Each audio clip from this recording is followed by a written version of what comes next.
choisis Jésus pour guider ma vie. Mon bien-aimé Jésus, il est à moi, je suis à lui. Je choisis Jésus pour guider ma vie. Mon bien-aimé Jésus, il est à moi, je suis à lui. Je choisis Jésus.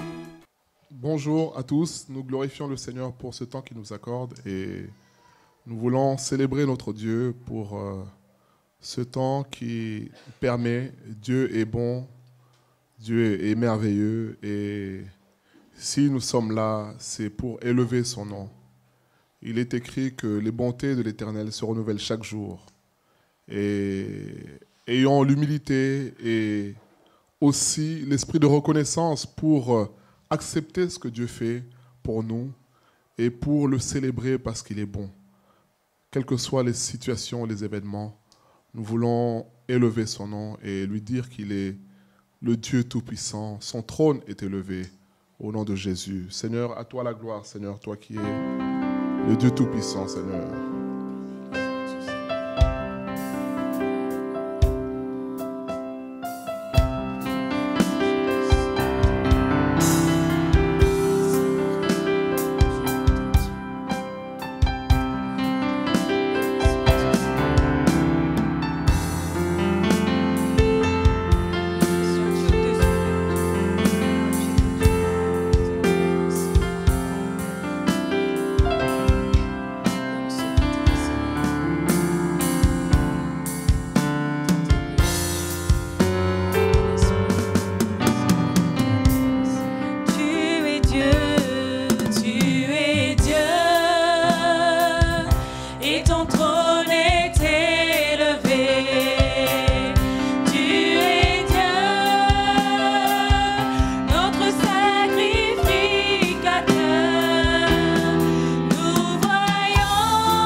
Devant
Ton nom, Seigneur, c'est vrai. Nul n'est comparable à toi, Seigneur. Oui, Seigneur, car tu es le véritable Dieu, Seigneur. Les gens adorent des idoles, Seigneur, mais ces idoles ne peuvent rien, ces statues ne peuvent rien, Seigneur. Mais toi, tu es celui qui change les temps et les circonstances, Seigneur. Car tu es le Dieu tout-puissant, Seigneur. Oui, Seigneur. Sois béni, Seigneur. Tu commandes au vent, à la tempête de s'arrêter. La grâce que tu nous accordes, Seigneur. Qui peut faire ça si ce n'est que toi, Nous voulons célébrer ton nom, Seigneur. Seigneur. Alléluia, Dieu incomparable, Reçois la gloire, Seigneur. Reçois la gloire, Seigneur. Toi qui es le Dieu vivant. Toi qui es le Dieu tout-puissant, Seigneur. L'Éternel ne sent pas épuisé, ses compassions ne sont pas à leur terme. Elles se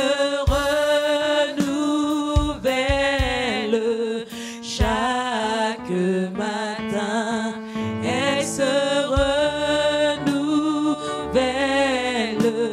chaque matin. Les bontés de l'Éternel ne sont pas épuisées. Ses compassions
voulons te dire merci pour Malgré, tes Seigneur, bontés mes qui fautes, se renouvellent. Seigneur, malgré mes défaillances, Seigneur, Merci pour ta grâce, Seigneur. Oh, Dieu, merci, Seigneur, merci pour ton amour. Merci Seigneur, pour, ta grâce, Seigneur, ce que tu fais dans nos vies. Tu es bon, Tu es Seigneur, digne tu d'être es bon élevé, en tout Seigneur. temps, Seigneur. Ouvre nos yeux, Seigneur, pour que nous puissions voir combien tu es bon. Tu es digne d'être élevé, Seigneur. C'est vrai, nous chantons à toi, Seigneur. Alléluia, Seigneur. Loué soit Dieu, le Tout-Puissant, le véritable. Reçois la gloire, Seigneur. Nous allons prendre le chant numéro 29. Chantons Alléluia. Chantons gloire à Dieu. Nous voulons célébrer notre Dieu parce qu'il est Tout-Puissant. Au nom de Jésus.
gloire à Dieu. Une douce chanson et nos cœurs à l'unisson. Alléluia. Seigneur, tu es digne, Seigneur, d'être élevé, Seigneur. Qui d'autre, Seigneur, pouvons-nous élever, Seigneur, si ce n'est toi, Seigneur. Pierre dira que c'est toi qui as les paroles de la vie éternelle, Seigneur. C'est toi que nous célébrons, Seigneur. C'est ton nom que nous glorifions, Seigneur. C'est ton nom que nous élevons, Seigneur, parce que tu es digne.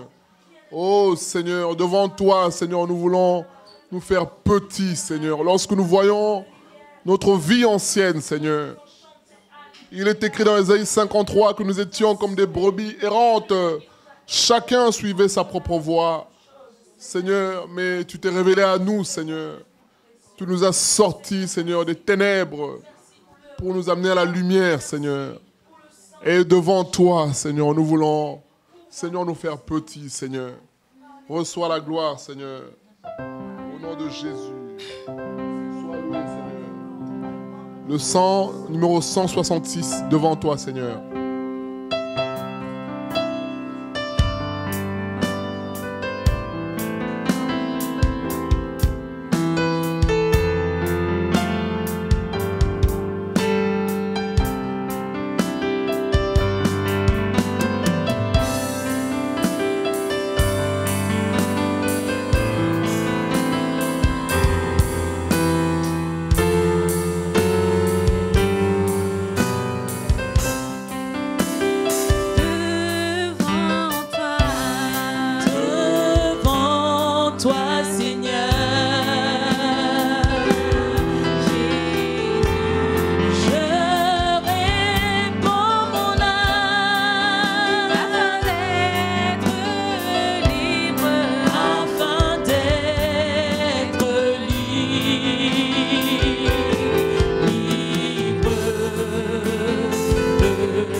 soir, nous voulons être libres, Seigneur. Nous voulons être totalement libres. Seigneur, tu vois tout ce qui est un fardeau, Seigneur. Tout ce qui nous empêche, Seigneur, de te suivre, Seigneur.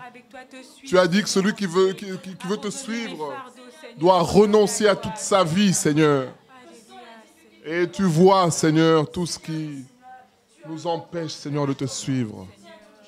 Nous venons, Seigneur, prier pour que tu agisses, Seigneur. Au nom de Jésus. Merci d'agir.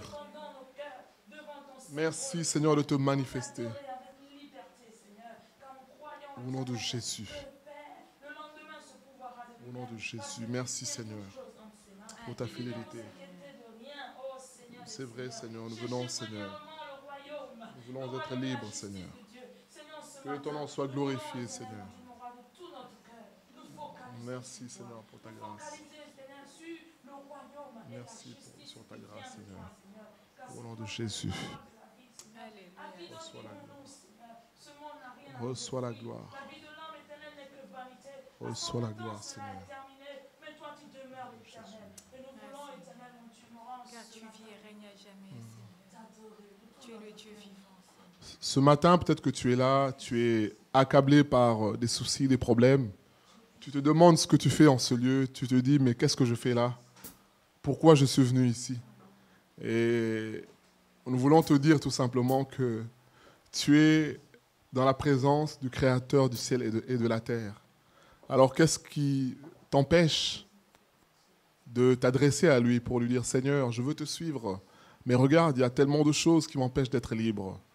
C'est l'amour de l'argent, c'est l'amour du plaisir de ce monde, c'est l'amour des belles voitures, c'est l'amour des belles maisons, mais certains qui ont eu ça ont abandonné cela parce qu'ils ont quitté ce monde. On a vu avec cet homme aux États-Unis, Epstein, cet homme un millionnaire, un milliardaire peut-être, qui a été retrouvé sans vie dans sa prison à New York, pourtant un homme très riche.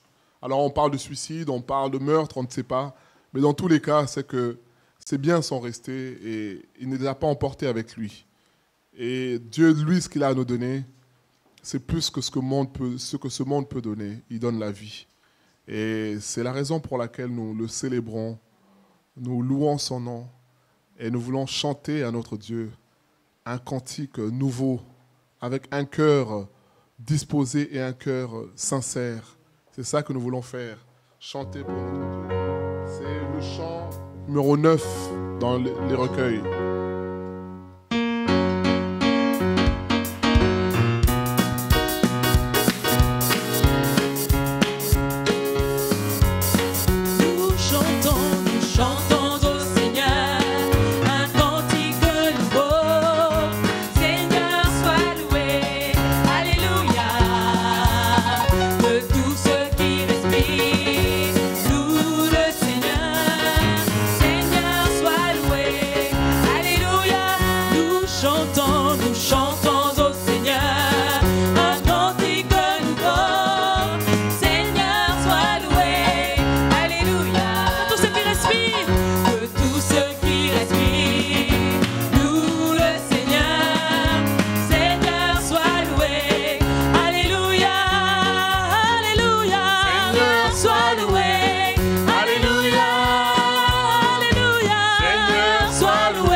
Alléluia.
glorifier parce que tu es Dieu.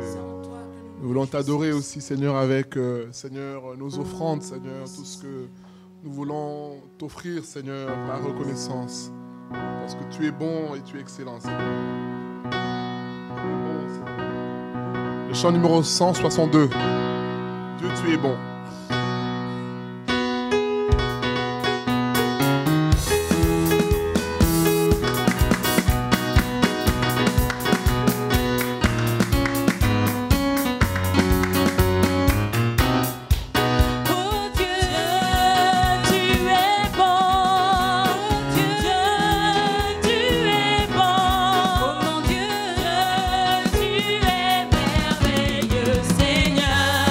Tu es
Reçois la gloire, Seigneur, toi qui ne changes pas. Seigneur, merci pour ton amour, Seigneur. Ouvre nos yeux pour que nous puissions réaliser, Seigneur, que tu es vivant, Seigneur, et qu'aucune situation ne peut, Seigneur, te résister, Seigneur. Merci pour la foi, Seigneur. Merci pour ta parole aussi, Seigneur, que nous recommandons, Seigneur, entre tes mains. Nous voulons être éclairés, Seigneur, par ta parole. Seigneur, parle-nous, délivre-nous, Seigneur, par ta parole. Ouvre nos yeux, Seigneur. Que ton nom soit béni pour tout ce que tu vas faire au milieu de nous. Nous sanctifions ces offrandes, Seigneur. Et, Seigneur, nous prions, Seigneur, pour que tu puisses pourvoir, Seigneur, pour tous ceux qui n'ont pas pu, Seigneur, mais qui ont eu, Seigneur, à cœur de le faire. Et tous ceux qui ont pu aussi, Seigneur, nous prions pour que tu purifies, Seigneur, ces offrandes au nom de Jésus. Qu'elles servent pour ta gloire. Seigneur, merci pour ta parole et pour nos cœurs que tu disposes aussi en cet instant. Que ton nom soit béni au nom de Jésus-Christ. Amen. Amen. Nous allons écouter la parole de Dieu.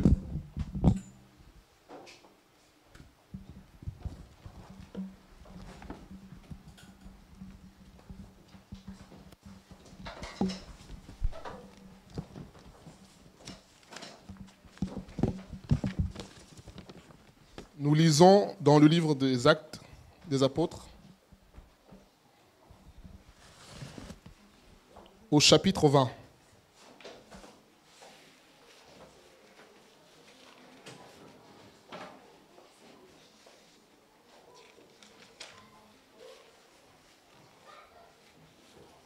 Actes, chapitre 20, verset 24.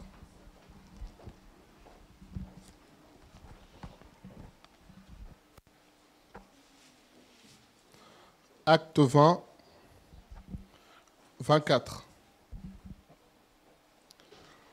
Donc c'est l'apôtre Paul qui parle. L'apôtre Paul est un homme qui a rencontré le Seigneur Jésus. Et cette rencontre qu'il a faite avec Jésus a transformé complètement sa vie. Et voilà le témoignage qu'il fait au verset 24. Mais je ne fais pour moi-même aucun cas de ma vie, comme si elle m'était précieuse, pourvu que j'accomplisse ma course avec joie et le ministère que j'ai reçu du Seigneur Jésus, d'annoncer la bonne nouvelle de la grâce de Dieu. Voilà ce que l'apôtre Paul nous dit. Nous relisons le verset 24. Mais je ne fais pour moi-même aucun cas de ma vie, comme si elle m'était précieuse, pourvu que j'accomplisse ma course avec joie et le ministère que j'ai reçu du Seigneur, d'annoncer la bonne nouvelle de la grâce de Dieu. Paul dit, je ne fais aucun cas de ma vie. Je ne fais aucun cas de ma vie. Alors en français, ça veut dire que ma vie n'a pas de valeur. Ma vie n'a plus d'importance. C'est ça que Paul est en train de dire. Il dit, je ne fais aucun cas de ma vie comme si elle m'était précieuse. Donc ma vie, puisque elle n'est pas précieuse à mes yeux, alors finalement, je considère que ma vie n'a plus de valeur. Ma vie n'a plus d'importance pour moi. Ma vie ne compte plus pour moi. C'est ça qu'il dit. Je ne fais aucun cas de ma vie comme si elle m'était précieuse. Qu'est-ce qui fait que beaucoup de chrétiens ne portent pas du fruit selon le Seigneur? Jésus dit dans Jean 15, « Soyez attachés à moi. Et celui qui s'attache à moi de cette manière-là portera beaucoup de fruits. » Et il dit, celui qui porte beaucoup de fruits, qu'est-ce que je fais? Je l'émonde, je le taille, je le brise, je l'humilie même, c'est ça que ça veut dire. Et qu'est-ce qui fait que beaucoup de chrétiens ne portent pas de fruits? Quand on dit porter du fruit, ça veut dire manifester la nature du Seigneur. C'est ça, porter du fruit, c'est manifester la douceur, c'est manifester l'amour, c'est manifester la joie, c'est aimer tout ce qui est lié à Dieu, annoncer la parole, c'est ce qu'il dit ici. Hein. Il dit, je ne fais aucun cas de ma vie n'est pas précieuse, et tout ce que je fais, c'est annoncer avec joie la parole du Seigneur, c'est faire le travail que Dieu me donne à faire. Qu'est-ce qui fait que beaucoup ne portent pas de fruits?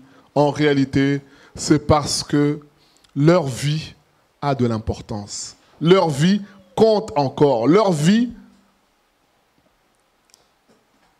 ont du prix à leurs yeux. Ce qui fait que finalement, il y aura un conflit entre ce que Dieu demande, ce que Dieu attend de toi, et ce que toi-même, tu vis avec le Seigneur. Qu'est-ce qui fait que beaucoup ne vivent pas la gloire de Dieu? C'est parce qu'en réalité, ils tiennent encore à leur vie. Et de cette manière-là, on ne pourra pas voir la gloire de Dieu. On va le lire, Jésus dit dans Jean 12, 24, le grain de blé, lorsqu'il tombe à terre, il reste seul, il ne produit rien. Mais lorsqu'il tombe et qu'il fait quoi? Qu'il meurt. Là, il portera beaucoup de fruits. Et qu'est-ce qui fait que beaucoup ne voient pas la gloire de Dieu? Quand je dis gloire de Dieu, ce n'est pas acheter une voiture, ce n'est pas acheter une maison. Ça, ce n'est pas la gloire de Dieu. Ça peut en faire partie. Mais ce n'est pas ça la gloire de Dieu. Parce que je peux nous dire que les païens, ceux qui n'ont pas Dieu, ils en achètent des maisons. Il y en a qui en achètent même une maison secondaire, maison tertiaire, je ne sais pas si ça existe. Maison, c'est-à-dire ça, ce n'est pas un problème ça. Acheter un appartement, ce n'est pas ça la gloire de Dieu. Parce qu'il y en a qui le font. Tu mets de côté, tu viens avec ton apport, tu vois ton courtier ou ton banquier, allez, tu signes. Voilà. Ce n'est pas ça la gloire de Dieu. La gloire de Dieu, c'est vivre le ciel sur la terre. Partout où tu passes, tu n'as rien, mais le Seigneur ouvre des portes. Là, on te dit, ici, c'est interdit pour un tel, c'est interdit. On te dit, la file d'attente est tellement longue. Toi, tu arrives, tu passes et on te reçoit. C'est ça la gloire de Dieu. Les gens vont te dire, mais comment tu as fait? Est-ce que tu as des bras longs? Tu as des connaissances? Oui, j'ai une connaissance par excellence, c'est l'Éternel. C'est ça. C'est ça la gloire de Dieu. Qu'est-ce qui fait que beaucoup ne vivent pas cela? C'est parce que, en réalité, ils tiennent encore à leur vie. Leur vie a beaucoup de prix. Leur vie a beaucoup d'importance. C'est moi je pense que. Qu'est-ce qui fait qu'aujourd'hui, dans les milieux chrétiens, il y a beaucoup de divisions aussi? Hormis la question de la conversion, c'est aussi cette question-là. Chacun tient à sa vie. Quand je dis tenir à sa vie, c'est tenir à ce qui est cher, ce qui nous est cher, ce que tu as toujours appris. Bien aimé, c'est pas facile d'avoir appris quelque chose pendant longtemps et quelqu'un vient te dire en quelques minutes, finalement, tu vois, tout ce que tu as appris n'est pas correct. Tout cela est faux. Recommence à zéro. C'est pas facile. Ce n'est pas facile. Beaucoup s'énervent. Beaucoup disent, qui es-tu, toi? Moi, 60 ans de catholicisme. Toi, un petit jeune, tu viens m'apprendre les choses de Dieu. Allez, quitte. Beaucoup tiennent encore à leur vie. Et à cause de cela, ils ne voient pas la gloire de Dieu. Qu'est-ce qui fait que beaucoup ne ressemblent pas finalement à Jésus? Parce que l'objectif, c'est Luc 6,40 qui nous dit quoi? Qui nous dit, tout disciple accompli sera comme le Maître. Mais qu'est-ce qui fait que beaucoup ne ressemblent pas à Jésus? Finalement, c'est qu'on tient à notre vie. Je tiens à sauver ma vie. Je tiens à mon honneur. Je tiens à ma fierté. À ce qu'on dise, un tel, il est comme ci. Un tel, il est comme ça. C'est ça, finalement. Or, lorsque nous voyons Jésus, il est écrit dans Philippiens 2, que Jésus qui est Dieu, Jésus qui existait en forme de Dieu, Jésus qui est saint, sans péché, qui était dans la gloire, a accepté de venir sur la terre. Il a renoncé à son trône. Il a renoncé à sa royauté, à sa gloire. Il est venu sur la terre. Il a été sur la terre comme un serviteur, lavant les pieds des disciples, parfois se faisant taper devant ses juges, devant le tribunal. On se rappelle Lorsqu'il est devant les juges, quelqu'un vient, il gifle. Jésus lui dit, mais pourquoi tu me tapes? Si j'ai fait quelque chose de mauvais, mais montre-le-moi, dis-le-moi. Bien-aimé, voilà Jésus, le Fils de Dieu, qui a ressuscité des morts, mais qui a accepté d'être humilié. On a craché sur lui. On s'est moqué de lui jusqu'à la croix. Il a dit, Père, pardonne-leur, car ils ne savent pas ce qu'ils font. Le thème de notre partage aujourd'hui, c'est « Je ne fais aucun cas de ma vie ». On ne peut pas devenir chrétien si on n'a pas renoncé à sa vie. C'est impossible. C'est impossible, totalement impossible. On ne peut même pas négocier. Il y a des gens qui sont très forts pour négocier. Même là où on ne négocie pas, il va essayer quand même de négocier pour gagner son compte. Mais avec Dieu, ça ne marche pas comme ça. C'est impossible de devenir chrétien et refuser de renoncer à sa vie. C'est impossible. C'est ça que je voudrais qu'on retienne pour l'exhortation de ce matin. Retenons cela. Si on sort d'ici, on nous demande qu'est-ce qui a été dit, on ne peut pas devenir chrétien si on tient encore à sa vie, si on tient encore à sa fierté, si on tient encore à son honneur, si on tient encore à son nom. Je ne dis pas que nous sommes contre le respect, je ne dis pas cela. Au contraire, le Seigneur veut qu'on respecte. L'apôtre Paul dit à Timothée, il dit, certes, tu es serviteur de Dieu, mais quand tu parles aux aînés, considère que ce sont des aînés, des anciens. Quand tu parles aux vieillards, parle-leur comme à tes pères. Quand tu parles aux mères, parle-les comme à tes mamans. Mais quand tu parles aux jeunes, parle à ces gens aussi comme à des jeunes. Mais en même temps, sois prêt à ce que tu sois calomnié. Sois prêt à ce que quelqu'un te manque de respect. Sois prêt à ce que quelqu'un dise des mensonges. L'apôtre Paul dit dans 2 Corinthiens 6, au verset 8, il dit que je sais vivre dans la bonne comme dans la mauvaise réputation. Bien-aimé, comment accepter ça? C'est puisque sa vie ne comptait plus pour lui. C'est ça. Je pense qu'aujourd'hui, si tu entends qu'on t'a calomnié, on a dit ça sur toi, je pense que là, on va voir certains chrétiens qui vont dire, moi, ils vont voir de quel bois je me chauffe. Mais tu vas te chauffer jusqu'à brûler, il n'y a pas de problème. Dieu n'aura pas peur, parce que lui, il mettra encore des situations. Il y a des gens qui ne supportent pas la contrariété, qui ne supportent pas la contradiction. Tu as été dans le monde païen comme ça, mais quand tu viens à Dieu, il n'y a qu'un seul chef.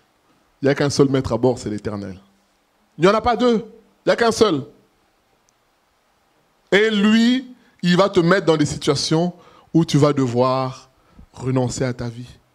Où tu vas devoir comprendre qu'il y a plus fort que toi, bien-aimé. C'est une réalité. Tu as beau être respecté par tout le monde, il viendra un jour où quelqu'un d'autre ne va pas te respecter. Où quelqu'un va te tenir tête. Parfois même un enfant. Tu vas faire quoi? Tu vas taper? Tu vas faire quoi? Tu vas crier? Mais tu as beau crier, la personne te regarde, te dit rien du tout. Ça ne me fait pas peur. On ne peut pas devenir chrétien si on tient à sa vie. Paul dit, je ne regarde pas ma vie comme si elle était précieuse. Non. Il dit, je ne fais aucun cas de ma vie. Finalement, si je vis, c'est ce qu'il dit dans Galates 2:20, hein, il dit, si je vis, ce n'est plus moi qui vis, c'est Christ qui vit en moi. Finalement, ma vie à moi n'a plus de valeur. Bien-aimé, c'est ça. Ma vie n'a plus de valeur. Nous lisons 1 Corinthiens 6. 1 Corinthiens 6. Voyons ce que l'apôtre Paul nous dit. 1 Corinthiens 6. À partir du verset 19 au verset 20. 1 Corinthiens 6, 19 à 20. Ne savez-vous pas que votre corps est le temple du Saint-Esprit qui est en vous, et que vous avez reçu de Dieu, et que vous ne vous appartenez point à vous-même, car vous avez été rachetés à un grand prix. Glorifiez donc Dieu dans votre corps et dans votre esprit, qui appartiennent à Dieu. Dans 2 passages, donc les 2 versets qu'on a lus, on nous dit au verset 19 que nous ne nous appartenons plus. On dit au verset 20 que notre corps, notre esprit, tout notre être entier appartient à Dieu. C'est ça, bien-aimé. C'est ça. Alors si nous n'avons pas compris cela, alors nous n'avons pas compris c'est quoi la vie chrétienne. Peut-être que nous avons adhéré à une certaine logique qui est correcte, une certaine logique qui est bonne, une certaine morale qui est censée, parce que ce qui vient de Dieu a plus de sens que ce que l'homme peut donner. Il y a des gens qui sont venus comme ça, en pensant que c'est correct, c'est bien. Ce qui est dit, il faut aimer les gens, oui, mais le Seigneur nous dit, non seulement tu dois aimer, mais tu dois aimer au point de mourir pour l'autre, c'est ça. Mais comment accepter cela si tu tiens encore à ta vie? C'est pas possible. Comment accepter d'aimer? Comment accepter 1 Corinthiens 13? Comment accepter ça si tu tiens encore à ta vie? La Bible dit dans Corinthiens 13 que l'amour supporte tout. La chair va te dire, mais non, là c'est trop. C'est abusé, comme les jeunes disent. C'est trop. Comment tu vas supporter ça? Mais tu passes pour un poltron. Tu passes pour un peureux. On va encore se moquer. La Bible dit, l'amour supporte tout. L'amour croit tout. C'est-à-dire la personne vient te parler, tu crois. Elle revient encore, elle te dit encore autre chose, tu crois. Elle revient, mais dans notre langage courant, on va dire quoi? Cette personne est naïve. Elle est naïve. Non, non, ce n'est pas la naïveté. C'est la foi en Dieu. Et puisque j'ai foi en Dieu, quand tu viens me raconter tes histoires, si Dieu veut que je te reprenne en te disant, écoute, tu as menti, je vais le faire. Mais si Dieu permet que je me taise, parce qu'il veut me briser moi, peut-être que toi, dans ta tête, tu dis, ah, je l'ai bien eu. Dieu permettra. Vous savez, lorsque Samuel vient voir Saül, la deuxième fois, 1 Samuel 15, qu'est-ce qui se passe? Quand il arrive, Saül arrive, il se précipite vers Samuel, pour lui dire bonjour. Au moment où il arrive, qu'est-ce qui se passe? Bêlement de mouton. Samuel lui dit, mais attends, qu'est-ce qui se passe? Vous êtes là, il y a des troupeaux ici, il y a un troupeau ici avec vous. Qu'est-ce qui s'était passé? Saül devait tuer tout ce qui appartenait aux étrangers. Et il a gardé certaines choses. Et Dieu a révélé ça à Samuel. Et quand Samuel arrive, le bruit lui-même se fait retentir. Finalement, Saül est démasqué. Donc Samuel n'a pas eu besoin de lui dire, écoute, Dieu m'a montré en vision cette nuit. Il n'a pas eu besoin de dire les choses. Les choses sont sorties toutes seules. Bien aimé, c'est ça. C'est ça, la gloire de Dieu. La gloire de Dieu, c'est quelqu'un qui veut te faire du mal. Tu arrives, rien que par ta présence, tu vois la personne qui vient en train de pleurer pour dire, pardonne-moi. Mais qu'est-ce qui se passe? Non, parce que j'ai voulu faire... Bien aimé, c'est ça la gloire de Dieu. Il n'y a pas besoin de faire des complots pour savoir, tiens, qu'est-ce que tel a dit, Non, il n'y a pas besoin de cela. Je fais confiance en Dieu. Et le Dieu qui est tout-puissant fera que celui qui a de mauvaises intentions, qu'il soit dévoilé, non pas pour être humilié, mais dévoilé pour qu'il puisse se repentir. C'est ça le but de Dieu. Mais comment arriver à cela, bien-aimé? On doit accepter de mourir à nous-mêmes. Qu'est-ce qui fait qu'aujourd'hui, beaucoup de pasteurs sont devenus des détectives privés? Ils ont leurs émissaires qui leur donnent des informations. Ah, tu sais que dans telle maison, le frère tel prie avec un tel. Ah, alors le type a peur. Il se dit, ah, on va me faire un coup d'État parce qu'il y a des réunions souterraines, clandestines. On va me faire un coup d'État. Il commence à avoir peur. Il va mettre des gens partout pour surveiller les gens. Bien aimé, c'est pas ça la gloire de Dieu. C'est pas ça la gloire de Dieu. Mais comment accepter de telles situations? C'est quand ta vie n'a plus de valeur. Bien aimé, on peut parler de Paul pendant 10 jours, 15 jours, 1 an, 10 ans.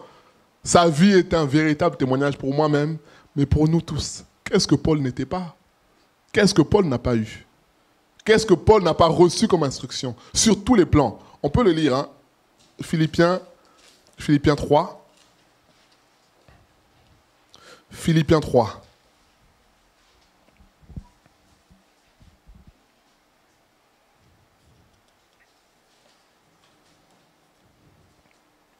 Philippiens 3, on peut commencer à partir du verset 1er.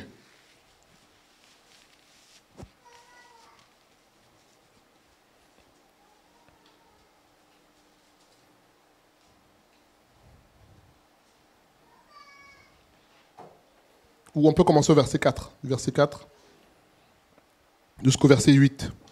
Moi aussi, cependant, Philippiens 3, 4. Moi aussi, cependant, j'aurais sujet de mettre ma confiance en la chair. Si quelque autre croit pouvoir se confier en la chair, je le puis bien davantage.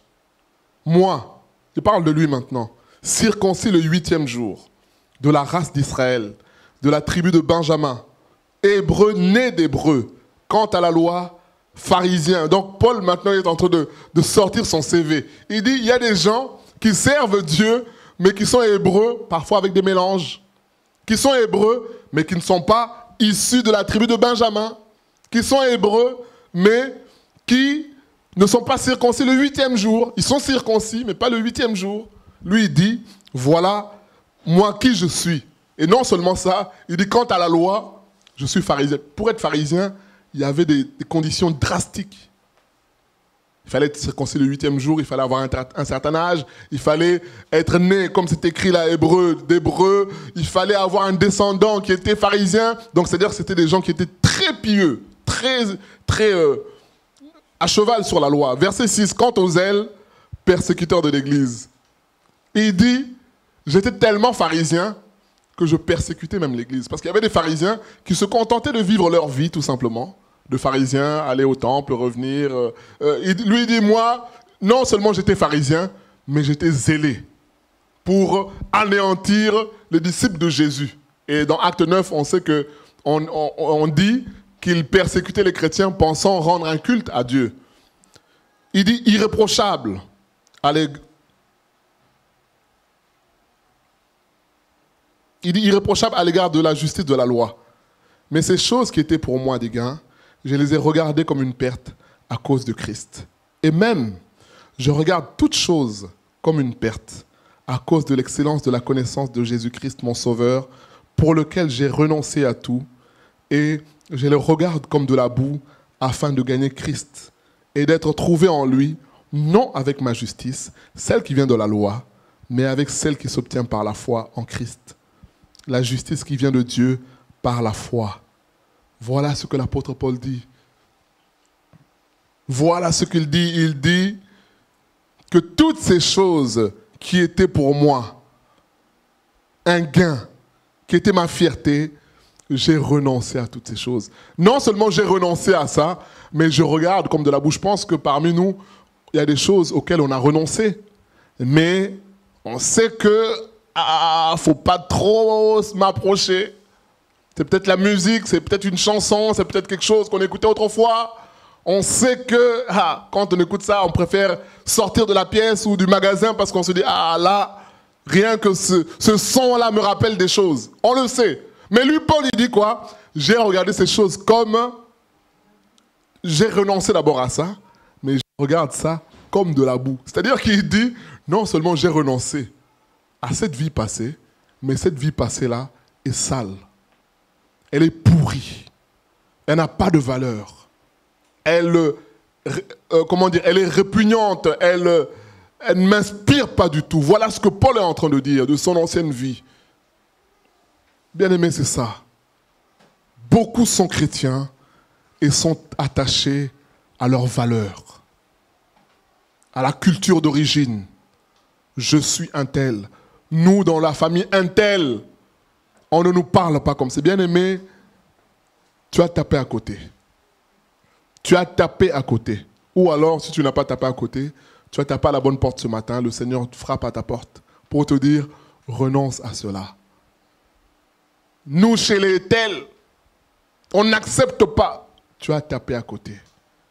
Il dit, toutes ces choses qui étaient pour moi une fierté, une gloire, j'ai renoncé à cela.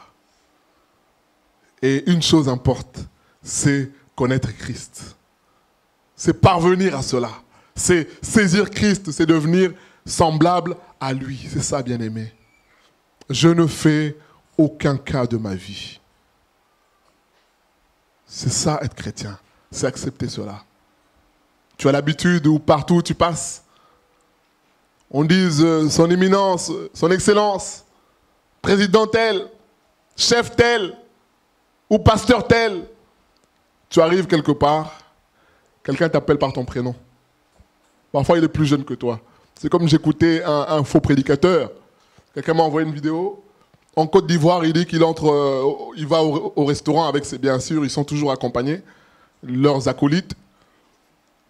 Et au restaurant, il y a une dame, la serveuse, qui vient. Elle dit, monsieur, elle appelle par son nom. Monsieur tel, qu'est-ce que vous voulez? Alors là, c'est lui-même qui parle. Hein. Il dit, toi, tu m'appelles par mon nom. On a levé le mouton ensemble. Ces colistiers là, ces hommes qui étaient là se lèvent. Ils tiennent la dame, la serveuse. Pour lui dire, tu ne parles pas comme ça au bishop. À papa. Tu ne parles pas comme ça à papa. Bien aimé, c'est ça. Et c'est quelque chose, c'est risible, hein, ça fait rire, mais c'est une réalité. Il y a des gens qui tiennent à cela. Tu arrives quelque part, on t'appelle sans qu'on te dise ancien ou diacre ou pasteur. C'est comme si on t'a insulté. On t'a insulté. Or, la vie chrétienne, c'est apprendre à renoncer. Qu'est-ce qui fait ta fierté? Qu'est-ce qui fait ta fierté? Qu'est-ce qui fait ta gloire? Qu'est-ce qui fait que tu penses que tu es quelqu'un? Qu'est-ce qui fait cela? Le Seigneur va venir, il va briser ça. Et c'est ce que Paul est en train de dire. Il dit, si on doit prendre la chair, on va se comparer avec ces gens-là qui se moquent de moi, eh ben, je suis plus parfait qu'eux, parce que moi, je suis irréprochable vis-à-vis de la loi. Donc tout ce que la loi demande, moi, humainement, j'ai tout respecté. La circoncision, les enseignements, la famille de laquelle je sors, le zèle même, je suis plus zélé qu'eux. Il dit, mais toutes ces choses-là, en Jésus, n'ont plus de valeur. Bien aimé, c'est ça. Beaucoup de chrétiens tiennent encore à leur vie. Qu'est-ce qui fait que parmi les chrétiens, on se retrouve à gérer des disputes, des problèmes? Tel ne m'a pas dit bonjour. Tel ne m'a pas fait ceci. Tel ne m'a pas dit cela. Ah, j'ai appris qu'il y a eu un repas, un barbecue chez tel frère. Je n'ai pas été convié. Ça veut dire qu'on n'aime pas, bien aimé, quelqu'un qui a renoncé à sa vie. Il dit, peu importe. Peu importe. Peu importe. Et alors, quand t'invite, tu manges. Et demain, ça change quoi pour toi? Qu'est-ce que ça change? Ça change quoi? Ça ne change rien du tout. Et le Seigneur veut que nous puissions comprendre que ce qui est important, c'est de le saisir, lui. C'est de ressembler à Jésus. Or, pour ressembler à Jésus, il faut apprendre à renoncer à soi-même. Il faut accepter de dire que ma vie ne compte plus.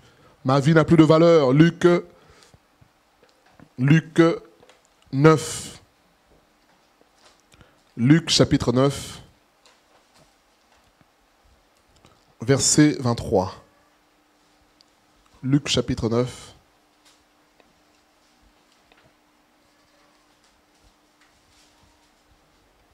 Verset 23.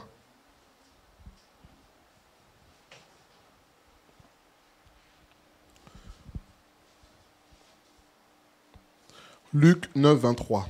Puis il dit à tous, si quelqu'un veut venir après moi, qu'il renonce à lui-même, qu'il se charge chaque jour de sa croix et qu'il me suive. Car celui qui voudra sauver sa vie la perdra, mais celui qui la perdra à cause de moi la sauvera. Que servirait-il à un homme de gagner le monde s'il se détruisait ou se perdait lui-même?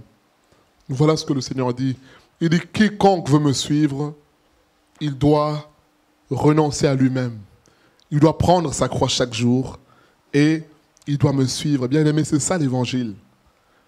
Quiconque veut me suivre, qu'il renonce à lui-même. Qu'il renonce à lui-même.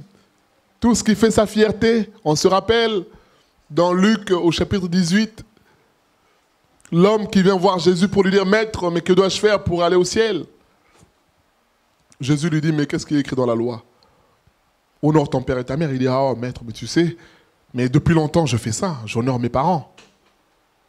Je fais du bien autour de moi. Jésus lui dit, c'est bien. Il dit, regarde, il te manque une chose. Vends tout ce que tu possèdes, toutes tes richesses, vends-les et suis-moi maintenant.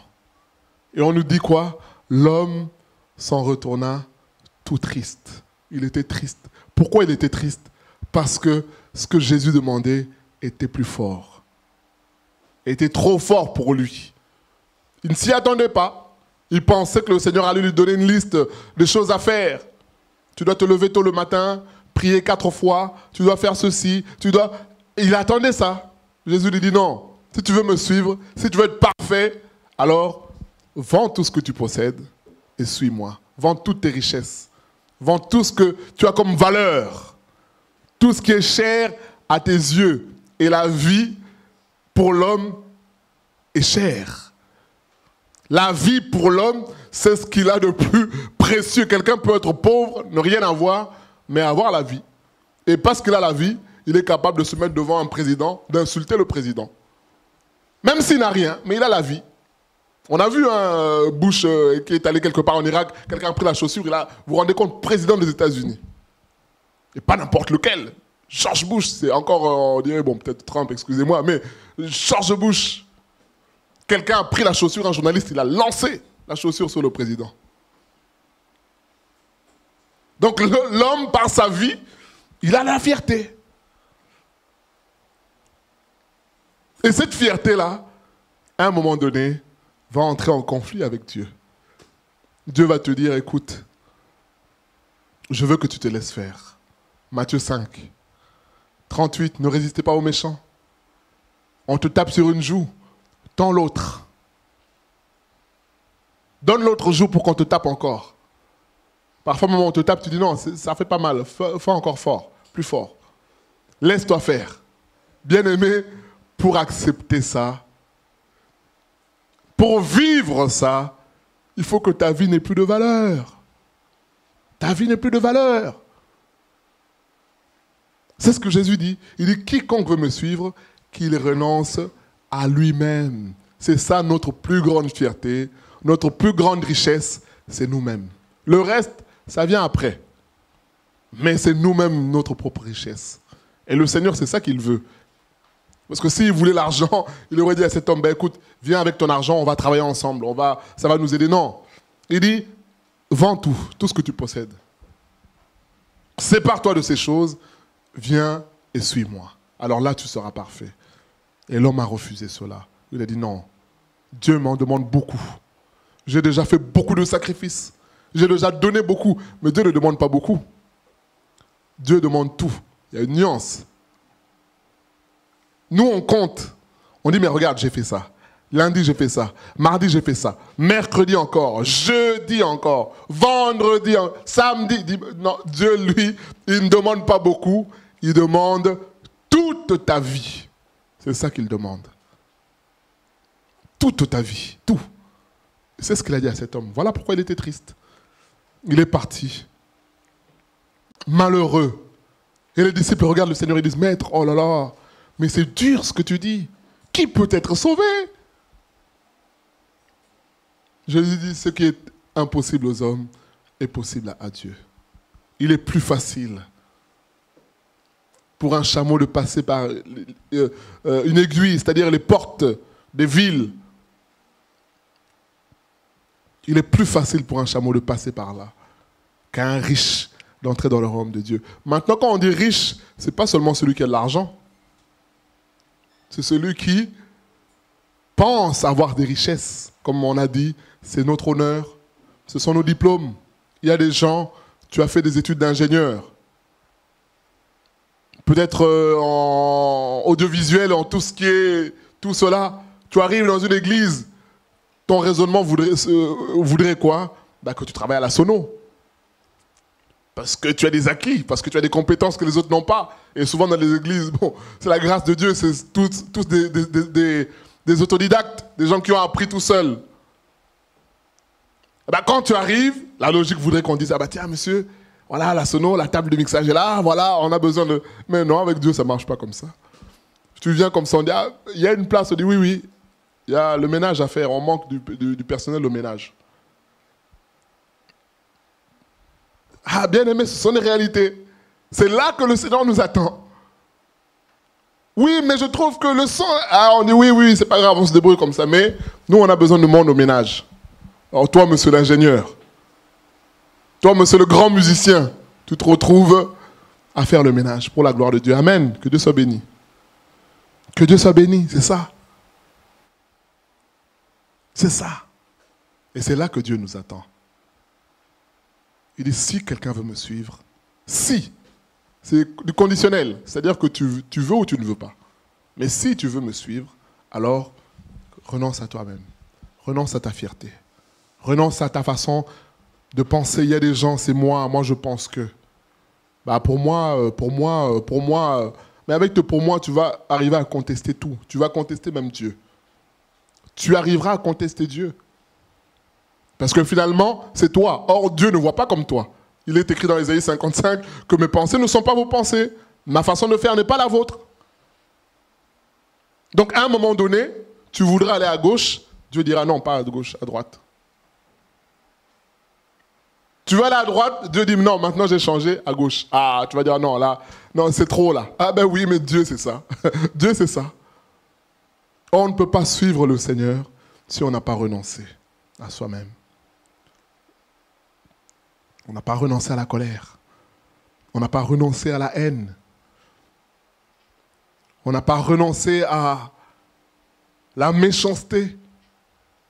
On ne peut pas suivre le Seigneur. Et tout ça, c'est renoncer à sa vie. Et pourquoi renoncer à sa vie? Pourquoi renoncer à sa vie? Pour que la vie de Dieu se manifeste. Nous lisons Jean 12. On a évoqué ce verset-là rapidement. Pourquoi renoncer à sa vie? On a dit en introduction que beaucoup finalement ne ressemblent pas à Jésus parce qu'ils n'ont pas renoncé à leur vie. Ils tiennent encore à leur vie. Leur vie est précieuse. Jean 12, 24. Pourquoi renoncer à sa vie? En vérité, je vous le dis, si le grain de blé qui est tombé en terre ne meurt, il reste seul. Mais s'il meurt, il porte beaucoup de fruits. Celui qui aime sa vie la perdra, celui qui hait sa vie dans ce monde la conservera pour la vie éternelle. Voilà ce que le Seigneur a dit. En vérité, je vous le dis, si le grain de blé tombe à terre, s'il reste seul, il ne produit rien. Mais s'il meurt, il produit beaucoup de fruits. Il produit la vie. Pourquoi renoncer à notre vie? Pour que la vie de Dieu se manifeste. Il n'y a que par la mort, notre mort à nous, le fait qu'on accepte de dire, bon, Seigneur, j'accepte que tu t'exprimes en moi. C'est là que le Seigneur va s'exprimer. Deux vies ensemble ne peuvent pas cohabiter en nous. Il y aura un conflit. Et bien souvent, c'est la chair qui aura raison. C'est la chair qui va dominer. Voilà pourquoi l'apôtre Paul dit ne marchez pas selon la chair, marchez selon l'esprit. Car ils ont des désirs, la chair et l'esprit, opposés. Et Jésus dit, celui qui accepte de semer sa vie, celui qui accepte de mourir à lui-même, celui qui accepte de renoncer à sa vie, de se laisser faire, alors celui-là va voir la gloire de Dieu. Mais cette gloire-là passe par sa propre mort, le fait que je n'existe plus, le fait que je n'ai plus de valeur, le fait que finalement ma vie ne compte plus. C'est ça. Colossiens 3. Toujours la même idée. Pourquoi renoncer à sa vie? C'est pour que la vie de Christ s'exprime. Pas qu'un peu, mais qu'elle s'exprime totalement. Colossiens 3. Voilà ce que l'apôtre Paul dit. J'aime beaucoup ce passage. Verset 1er. Colossiens 3. Si donc vous êtes ressuscité avec Christ, cherchez les choses d'en haut, où Christ est assis à la droite de Dieu. Verset 2. Affectionnez-vous aux choses d'en haut et non à celles qui sont sur la terre, car vous êtes morts et votre vie est cachée avec Christ en Dieu. Quand Christ, verset 4, j'aime beaucoup, quand Christ, votre vie, paraîtra, alors vous paraîtrez aussi avec lui dans la gloire. Et on peut continuer à lire tout ce qui est en bas, je nous invite à le lire à la maison, où l'apôtre Paul nous donne réellement c'est quoi la vie chrétienne. Il dit supportez-vous, si quelqu'un a sujet de se plaindre de l'autre, qu'il accepte de vivre avec. Si vous viviez autrefois dans les désirs, de l'impudicité, tout cela, renoncez aux mensonges, renoncez à cela. C'est là que l'apôtre Paul donne tout ça. Mais il commence par dire qu'on doit accepter, puisque nous sommes ressuscités avec Christ, puisque nous sommes morts et que nous sommes une nouvelle personne, alors Christ, notre gloire, verset 4, lorsqu'il paraîtra, nous paraîtrons avec lui. Bien sûr, il parle, ce texte peut être compris de deux façons. Il y a la première façon qui est absolue, quand Christ reviendra chercher l'Église, on paraîtra avec lui dans la gloire. Mais il y a aussi le sens où il dit, quand Christ va paraître dans ta vie, alors tu paraîtras avec Christ dans la gloire. C'est-à-dire que la gloire de Christ va se manifester en toi. La vie de Christ va se manifester. Puisque tu es une nouvelle personne, tes désirs à toi, ce sont les désirs du ciel. Les désirs du ciel, c'est quoi? C'est accepter de se laisser faire.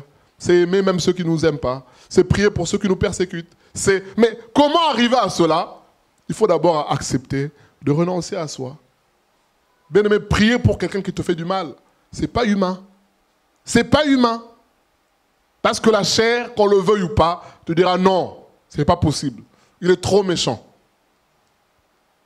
Il m'a fait trop de mal.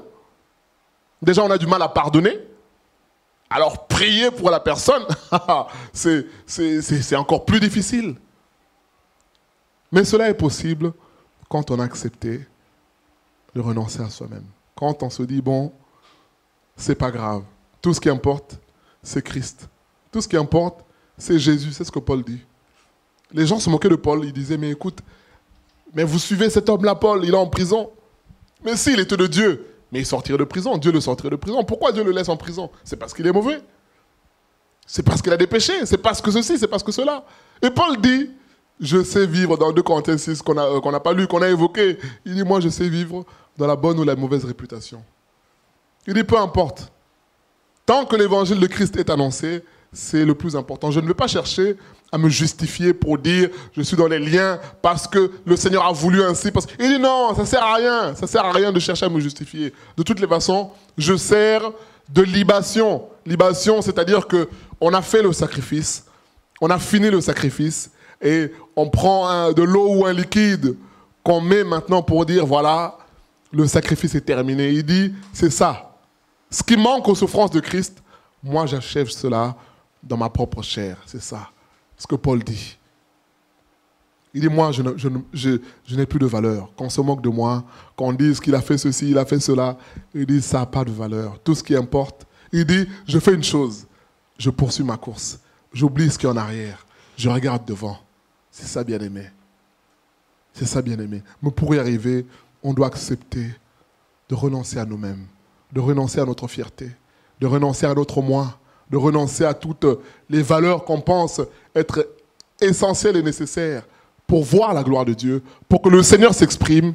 On doit accepter de renoncer à notre moi, bien-aimé. C'est ça. On doit accepter cela. Il y a des chrétiens qui sont connus, parfois même dans les milieux des païens, comme étant des gens méchants. Des gens qui cherchent toujours à avoir raison. Des gens qui ont toujours quelque chose à dire, quelque chose à redire, qui ont toujours une critique. Bien-aimé, c'est pas ça, un chrétien. C'est pas ça. Je ne dis pas qu'on ne doit pas dire quand on a des choses à dire. Oui, on peut le dire. On peut le dire. Mais je pense que nous nous connaissons. Parfois, tu sais que le Seigneur veut que tu te taises. Mais tu dis non, là, il faut que ça sorte. On va se taire après. On verra après. Les dégâts collatéraux, on va arranger ça après. Tu exploses. Et parfois, tu exploses comme ça. Et il n'y a même plus moyen de réparer. Malheureusement. C'est ça. Et le Seigneur nous dit, acceptons de renoncer à nous-mêmes. Pour que le Seigneur s'exprime. Pour que la gloire de Dieu se manifeste. Pour que la gloire de Dieu se manifeste. C'est ça que le Seigneur attend de nous. Partout où nous sommes.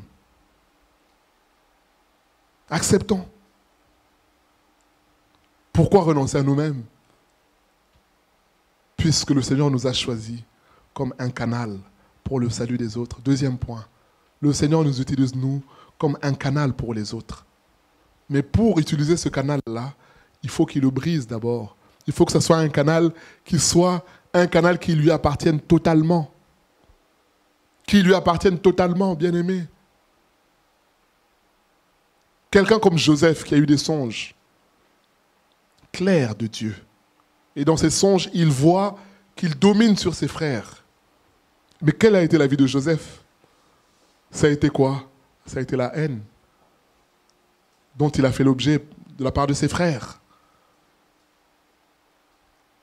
Bien-aimé, c'est une réalité. Combien aujourd'hui dans les familles, depuis que tu es devenu chrétien, les gens te considèrent comme un paria. Et là, les gens sont malheureux, ils cherchent par force, relations charnelles pour... Mais malgré que tu fasses ça, en tout cas, ça ne marche pas. Ça ne marche pas. Moi, ça m'est arrivé de faire ça avec un ami pour lequel je témoigne souvent. Voulant forcer la relation, ça ne marche pas. Parce que tu veux toujours être bien vu. Tu veux dire, mais non, nous sommes une nouvelle personne. Parfois, il n'y a pas que le côté physique, il y a le spirituel aussi, que l'autre ne supporte pas du tout. Du tout. Il sait que s'il fait une soirée, une fête, toi, tu vas venir comme étant le rabat-joie, celui qui casse l'ambiance. Il ne t'invite pas, mais Dieu te préserve. Quand c'est comme ça, tu dis, ah Seigneur, merci de m'avoir préservé. Mais là, nous, on se dit, oh là là, bon, ils ont fait ça, ils ne m'ont pas dit, ils m'ont pas... Bien aimé, accepte de relancer. Joseph a subi la haine de ses frères. Il y a eu des mensonges. La femme de son chef qui dit, voilà ce que cet homme m'a fait, vous avez ramené un Hébreu, il s'est joué de moi. Joseph retourne en prison, bien-aimé. En tout cas, en aucun cas on lit que Joseph est allé pour se justifier, pour dire non, écoutez, je vais rétablir la vérité, écoutez ma version, voilà, cette femme a voulu me piéger. Non, pas du tout. Joseph a accepté. Alors je ne dis pas que c'est facile, c'est pas facile. Mais quand on a renoncé à sa vie, on peut le vivre facilement. Les gens qui sont autour vont te dire, mais attends, mais ça va? Mais oui, toi-même qui vis la situation, ça va. Parce que finalement, ce n'est pas moi qui vis, c'est Jésus qui vit en moi. S'il y a un problème, eh bien, le Seigneur lui-même se justifiera. Voilà. Voilà. Joseph a été vendu par ses frères. Bien-aimé, je pense que parmi nous ici, si tu apprends que ta famille t'a vendu, ça ne s'est pas vendu comme un esclave, mais vendu peut-être dans une façon de faire, de penser. Quelle trahison! Combien vont courir au scandale? Il faut dire, même un tel que je pensais, même un tel. Ah, bien-aimé, acceptons de renoncer à notre vie. Accepte de renoncer, dire, bon, ma vie ne compte plus. Voilà, ma vie ne compte plus. C'est le Seigneur qui compte, c'est tout. C'est ça. Et qu'est-ce qui se passe après? Chapitre 45 et plus loin. Lorsqu'il y a la famine, les frères de Joseph viennent en Égypte. Et Joseph met un scénario en place. Parce qu'il a compris, finalement, que c'était ses frères. Alors il dit, est-ce que vous n'avez pas un autre frère qui reste? Allez chercher ce frère, sinon vous restez là. Il a mis un scénario. Finalement, il finit par dire à ses frères, parce qu'il s'est fait reconnaître à ses frères, il a pleuré. Il dit, le mal que vous avez fait, Dieu l'a transformé en bien.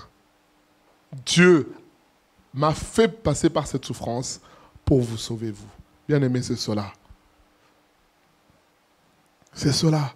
Dieu va nous utiliser, nous, pour le salut de nos familles, pour le salut de nos proches, pour le salut de tous ceux qui sont autour de nous.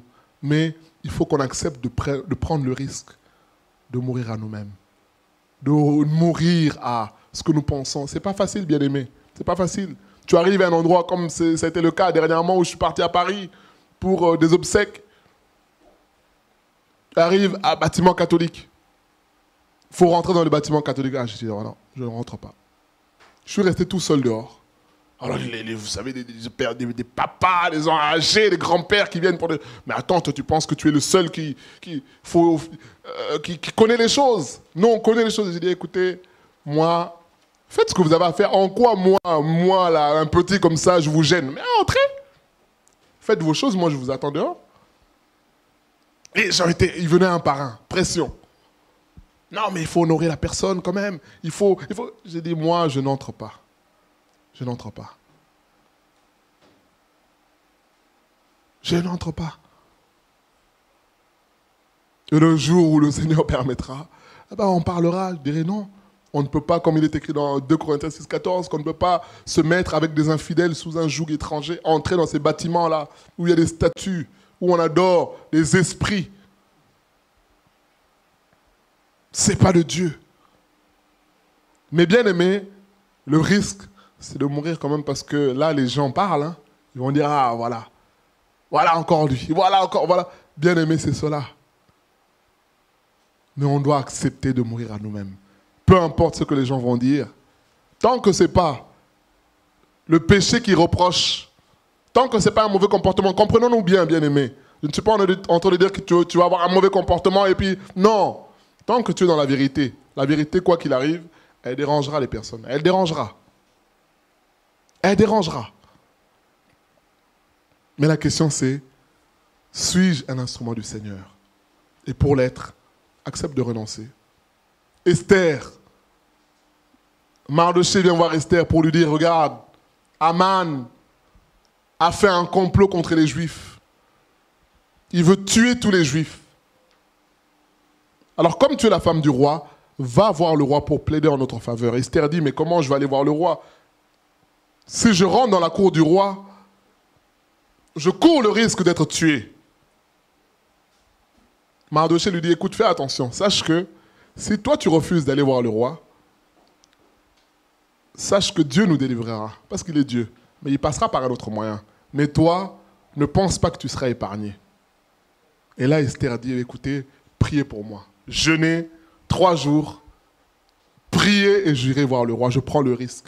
Elle a pris le risque d'aller voir le roi. Parce que aller voir le roi sans être convoqué ou appelé par le roi, on te tuait sur le champ. Elle a pris le risque d'aller. Et finalement, c'est tout le peuple juif qui a été sauvé. Mais elle a pris ce risque-là. Bien aimé, c'est ça être chrétien. C'est prendre le risque. C'est accepter de mourir pour le salut des autres. C'est cela.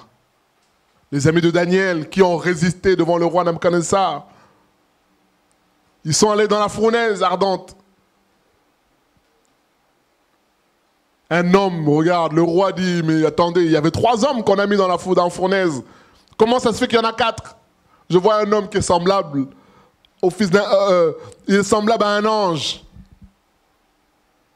Finalement, ces hommes sont libérés de la fournaise et le roi décrète, il dit à partir d'aujourd'hui, le véritable Dieu, c'est le Dieu d'Israël. Le seul véritable Dieu, c'est lui. Bien aimé, c'est cela. Ces hommes-là ont pris le risque de mourir, mais ça a produit la conversion du roi, qui a reconnu que le Dieu d'Israël est le véritable Dieu. Et Dieu nous exhorte aujourd'hui à renoncer à notre vie. C'est ça qui nous empêche, qui empêche beaucoup de suivre le Seigneur. C'est parce qu'on tient encore à nos projets. On tient à nos projets. Il y a des gens qui ont des projets, ils se disent, bon, je termine mes études, je ferai tel, moi c'était ça mes projets, dans ma tête c'était des calculs, bon, je termine mes études. Après, comme c'est que j'ai des connexions plus ou moins, je rentre en politique, donc tout était tracé. Tout était tracé. Je rentre en politique, bon, je fais ma petite carrière, mais quand le Seigneur est passé par là, on comprend que tout cela n'a aucune valeur. Ça n'a aucune valeur. Ce qui a de la valeur, c'est servir le Seigneur tous les jours. C'est ça. C'est ça qui a de la valeur. C'est ça qui a de la valeur. Jésus-Christ a donné sa vie pour que nous soyons sauvés. Jésus a renoncé à sa vie pour que nous ayons le salut. Et conséquences, lorsqu'on renonce à sa vie, quelles sont les conséquences? Les conséquences, c'est que on accepte les critiques. On accepte qu'on se moque de toi. On accepte d'être repris. Vous vous rendez compte, un homme comme Pierre venait reprendre Jésus pour lui dire, non, Seigneur, tu ne feras pas, on ne fera pas comme ça, on fera. Bien-aimé, il faut avoir du courage. Mais Jésus acceptait cela. Parce qu'en réalité, sa vie appartenait à Dieu. Il vient pour laver les pieds, Pierre lui dit, non, non, non, non, non, non, je ne veux pas. Ce n'est pas à toi de le faire. Jésus dit, écoute, fais comme je te demande de faire. Laisse-moi te laver les pieds. Laisse-moi faire. Arrière de moi, Satan. Pierre lui dit, non, mais Seigneur, tu n'iras pas à la croix. Jésus dit, arrière de moi, Satan. Pierre a eu le courage de se mettre devant le Seigneur. Mais le Seigneur a accepté. Pourtant, il y a des chrétiens qui ne supportent pas d'être contredits. Ils ne supportent pas du tout. Ils ne supportent pas. Acceptons cela. Conséquence, quand notre vie ne compte plus, alors on considère réellement la famille de Dieu. Acte 2, acte 4, on dit qu'ils mettaient tout en commun. Leurs biens ne les appartenaient plus parce que ça appartenait au Seigneur. Et il est écrit que Dieu manifestait sa gloire tous les jours. Il rajoutait ceux qui étaient sauvés à la communauté et la crainte s'emparait de chacun bien-aimé. Quand ma vie ne m'appartient plus, alors je vis réellement la famille de Dieu. C'est ça.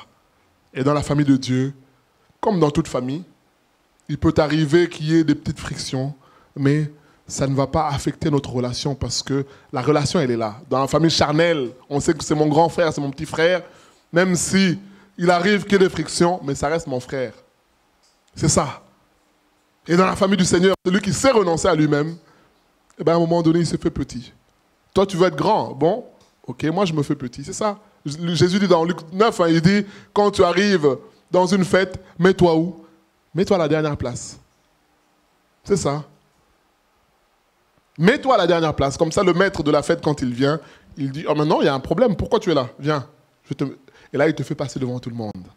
Mais si tu arrives, tu veux toujours être à la première place, on va dire, non, non, monsieur, votre nom. Ah non, vous n'êtes pas sur la liste. Allez. Attendez dehors, hein. Quelle honte. Quelle honte. Et c'est ce qui arrive à ceux qui ne veulent pas renoncer à leur vie. Le Seigneur permettra des situations où on sera humilié. Alors, vaut mieux, bien-aimé, s'humilier tout seul avant que le Seigneur t'humilie. Vaut mieux faire des choses. Hein. Vous savez, parfois, il y a on fait un accident, il y a ce qu'on appelle des contrats à l'amiable. On fait à l'amiable, on dit, bon, écoute, il y en a pour 500 €. Bon, c'est chaud, mais je vais voir si je peux négocier pour payer en plusieurs fois, je prends en charge. Mais il y a des têtus qui vont dire non, non, non, non, non, non. Mais ça finit au tribunal. Mais devant le juge, ça ne sera pas 500 €. Devant le juge, ça sera peut-être 3 000 €. Voilà. Et comme tu es têtu, tu diras non, je ne paye pas. Ah bah, tu ne payes pas, ce ne sera plus 3 000 €, ça va monter encore. Jusqu'à ce que tu seras vraiment inquiété. Jusqu'au bout. Alors que quand les choses sont petites, tu peux négocier, dire bon, allez, on s'arrange. C'est ça. Et si tu ne veux pas renoncer à ta vie, voilà ce qui va arriver. Bien-aimés, acceptons de renoncer à notre vie. Il y a trop de conflits. Parmi les chrétiens, parfois même dans les couples, il y a trop de conflits parce que chacun tient à son honneur. Chacun tient à sa fierté. Chacun tient à ce qu'il pense. Chacun tient à ce qu'il dit. Chacun tient à ce qu'on le respecte. Mais à un moment donné, ça ne marchera pas parce que si chacun tient à cela, il faut bien qu'il y ait un premier de la classe. Il faut départager. Il faut départager. Et si tu ne veux pas qu'on départage, c'est le juge qui va départager maintenant. Il va dire, bon, ok, je déclare que c'est elle qui est... Mais tu vas faire quoi maintenant à ce moment-là? C'est la honte. Le Seigneur nous exhorte, bien-aimés. Disons comme Paul, j'ai renoncé à ma vie. Ma vie ne compte plus. Il y a beaucoup de choses à dire. Il y a des témoignages, même en tant qu'éducateur. Parfois, tu vois un petit de 12 ans qui vient, qui te parle d'une façon. Tu dis, bon, là, ça fait partie de mon travail. Et tu acceptes avec joie. Parce que si tu es aigri en colère, tu vas finir par craquer. Mais puisque tu as intégré que, non, finalement, ce jeune est en colère parce qu'il est en colère parce qu'il est en souffrance en réalité. Ce n'est pas après moi, c'est parce qu'il souffre. Là, tu appréhendes les choses différemment. Tu appréhendes les choses différemment. Mais si tu tiens, mais comment moi, à mon âge, il ne sait pas qui je suis, il va voir. Ben, bien aimé, tu vas tomber sur plus fort que toi. Tu vas toujours tomber sur plus fort que toi. Et le plus grand, le plus fort de tous, c'est Dieu. C'est Dieu. Alors renonçons, bien aimé, à notre vie. Quelle est notre richesse? Quelle est notre force? Disons au Seigneur, Seigneur, ma force, je me rends compte que c'est une faiblesse. C'est ce que Paul dit. Paul dit, tout ce qui était ma force, j'ai considéré que c'était une faiblesse pour moi. J'étais zélé, tuer les chrétiens. En réalité, j'étais ignorant. J'étais faible. J'étais pharisien, pieux, religieux. Et il dit, en réalité, j'étais faible parce que quand j'ai réalisé que la grâce de Dieu sauve, c'est par la grâce que nous sommes sauvés, alors j'ai compris que j'avais fait fausse route. Nous allons prier, bien-aimés, pour que le Seigneur nous aide à renoncer. Nous savons tout ce qui, dans notre vie, nous empêche, tout ce à quoi nous tenons dans notre vie. Prions pour que le Seigneur nous délivre de cela au nom de Jésus. Seigneur, nous venons prier pour que tu nous fasses grâce, Seigneur. Délivre-nous, Seigneur, de tout ce qui est notre force, tout ce qui est notre richesse, Seigneur. Seigneur, l'apôtre Paul dit, je ne fais aucun cas de ma vie comme si elle m'était précieuse. Pourtant, comme il dit dans Philippiens 3, il avait sujet à se glorifier dans la chair. Mais il dit qu'il a compris que tout cela n'avait aucune valeur devant Jésus. Seigneur, pardonne-nous pour toutes les fois où nous avons tenu à notre vie, toutes les fois où nous tenons à notre honneur, Seigneur, à notre fierté. Toutes les fois où nous refusons, Seigneur, de nous humilier. Il est écrit, Seigneur, que tu fais grâce aux humbles, tu résistes aux orgueilleux, Seigneur. Que ce soit au travail, que ce soit dans la famille, Seigneur, que ce soit à la maison, Seigneur. Aide-nous, Seigneur, nous voulons renoncer à notre vie. Réaliser que notre vie sans toi n'est rien du tout, Seigneur. Nous voulons que ta vie s'exprime en nous. Mais pour que ta vie s'exprime, Seigneur, nous faisons le choix de renoncer à notre vie aujourd'hui, Seigneur. Peut-être que nous manquons de douceur. Peut-être que nous manquons, Seigneur, d'amour, Seigneur. Peut-être que nous sommes dans la haine, dans la colère. Seigneur, délivre-nous, Seigneur, aujourd'hui. Nous voulons accepter que nous sommes perdus sans toi. Nous voulons renoncer à notre vie pour que ta vie à toi s'exprime au nom de Jésus. Merci pour ta grâce et ta fidélité, pour ta parole qui nous délivre et qui nous éclaire au nom de Jésus. Amen. Que le nom du Seigneur soit béni. Quelques annonces. Donc, il n'y a pas d'annonce particulière. Les annonces habituelles, c'est que nous nous retrouvons ici tous les mardis à partir de 18h pour un temps d'études bibliques. Et nous sommes dans un thème appelé Béréen l'explorateur. Et nous avons fait une pause ces 2 mardis précédents. Mais nous allons poursuivre avec Béréen l'explorateur. Et le principe, c'est de lire la Bible. Les Juifs de Bérée, il est écrit dans Actes 17:10. Vérifier dans les Écritures pour voir si ce que Paul, que nous avons évoqué aujourd'hui, disait était vrai ou pas, correct ou pas. Alors ils vérifiaient eux-mêmes dans les Écritures. On dit qu'ils avaient des sentiments nobles parce qu'ils regardaient, ils lisaient pour comprendre, pour voir si ce qui était vrai, si ce qui était dit était vrai.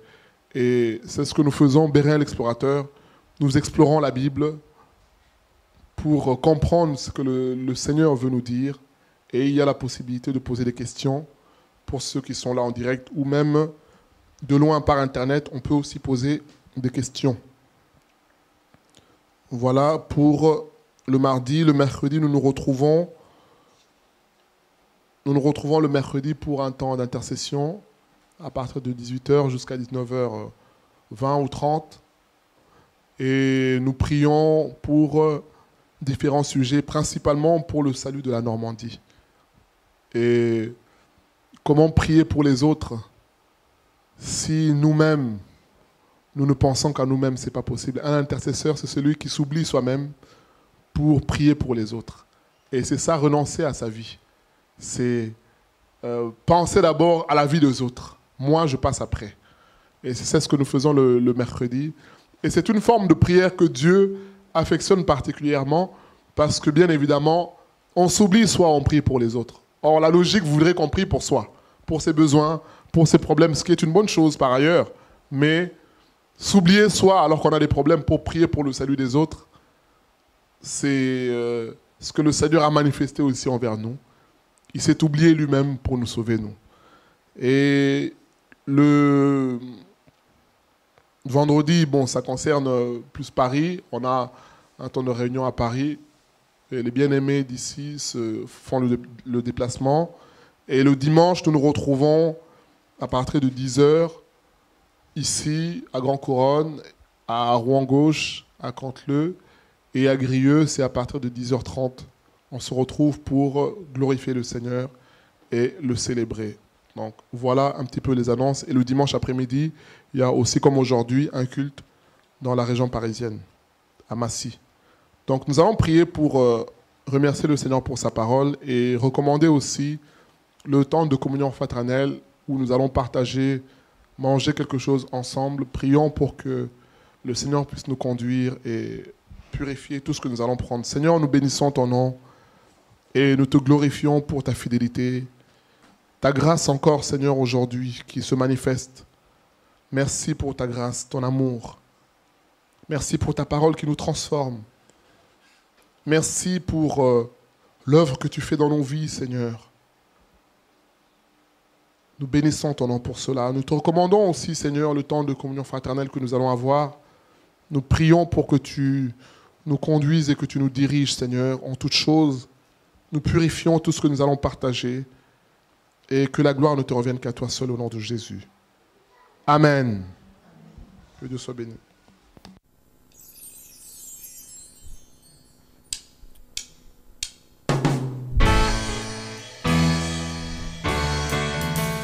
J'ai choisi Jésus pour guider ma vie. Mon bien-aimé Jésus, il est à moi, je suis à lui. J'ai choisi Jésus pour guider ma vie. Mon bien-aimé Jésus, il est à moi, je suis à lui. J'ai choisi Jésus pour guider ma vie. Mon bien-aimé Jésus, il est à moi, je suis à lui. J'ai choisi Jésus pour guider ma vie. Mon bien-aimé Jésus, il est à moi, je suis à lui. En marchant dans les chemins, dans les rues, observant tous les passants, chacun suit.